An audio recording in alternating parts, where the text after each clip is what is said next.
প্রিয় দর্শক, সম্পূর্ণ ভিডিওটি দেখুন, তারপর আমি কিছু বলতেছি। এই মেয়ে, এই কি নাম তোমার? নাম বলো। হ্যাঁ, হীরামণি। কোন ক্লাসে পড়ো? আচ্ছা, তুমি কাকে ভালোবাসো? হ্যাঁ, কি নাম? এই মিনাজুল কোনটা? এই দেখো নায়ক।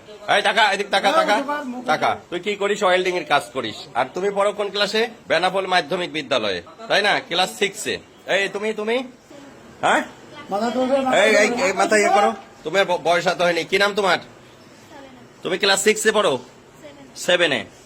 তো তোমার সম্পর্ক এই ছেলের সাথে, ও ক্লাস 7-এ পড়ে। এই দেখেন ব্যাগ বক্সা, বাসা বাড়ি থেকে এই যে স্বর্ণালঙ্কার সবকিছু নিয়ে, টাকা পয়সা নিয়ে, হ্যাঁ তারা হচ্ছে টাকা পয়সা স্বর্ণালঙ্কার সব নিয়ে বাড়িতে বেতনা এক্সপ্রেসে তারা চলে যাচ্ছিল। আসলে আজকের যে ঘটনাটা ঘটলো, এটা মূলত ওদের দোষ না। আমি এ জায়গায় দোষ বলবো ওদের গার্জিয়ানের দোষ।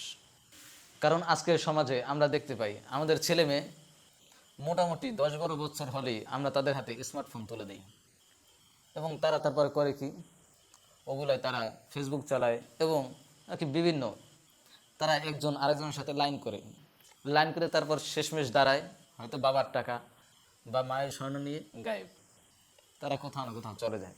এটার জন্য সবচেয়ে প্রথমে দায়ী হলো তার পিতামাতা, অর্থাৎ তারা তাদের ছেলে মেয়েদের তাদের কন্ট্রোলের ভিতরে রাখতে পারে নাই। আমাদের এলাকায় একটা ছেলে আছে, খুবই ছোট, ছোট বলতে বয়স প্রায় 13-14 বছর, একেবারে ওই রকম ছোট না। তো ওই ছেলে এখন মোটামুটি বিড়ি সিগারেট গাঁজা সবই খায় এবং খায়।